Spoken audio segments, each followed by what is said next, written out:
Alam mo yun. Sige.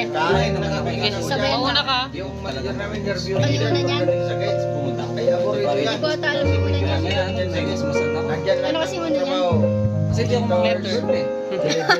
Contractor, export, import. Naamoy pa ako nito. Nandiyan na lahat ng tawag lahat ng mga transaksyon ng dumadaan sa gate.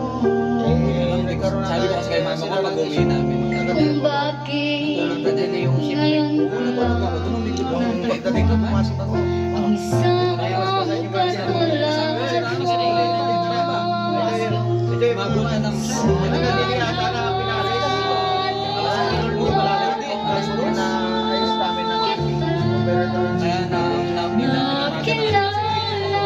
sana Hindi mo lang ako katabi. Tayo mo na dyan. Wala pang negative din ko. Medyo na ako. Ayan. Parang nalasing ako. Tama ako ng malamay sa first day. kita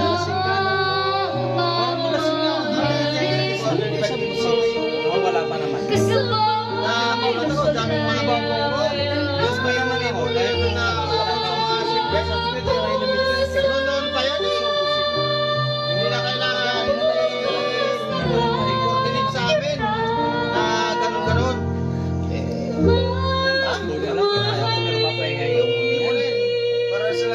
Para sa mga nervyoso lang na security yan. Yung pangalan na yan. Yan yung mga ginagawa na natin araw-araw about sa shipment. Sabi ko, Ako sa oras. sana yung Kanina pa, dalawa kasi yung galaw. sa logistics manager yung sa tracking. kung bakit Lagay mo na dito. Lagay mo na dito. Pag lumamig. Pinakaliba ko ng isang ilang kilo na yung kwan sa trabaho, sabi niya. Dahil nagkaroon na ng mga kwan. Bakit? Mga shipment.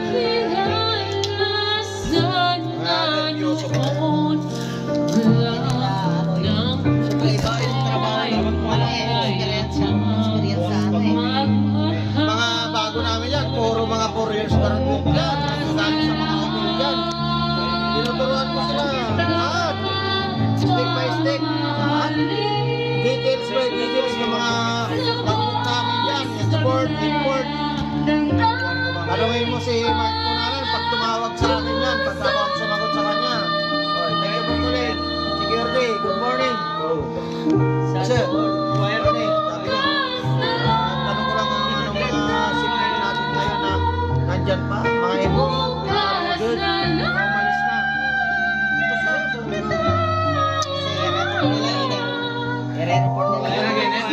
Ma'am Regina, kahit nakatayo ako dyan, Sir Stephen, nakatayo ako dun sa labas. Bago dumating si Sir Stephen sa akin. Siyempre, magtatanong yan. Unahan mo na yan. Sir, ano morning. How are you, sir? Paano yung pindot? pindot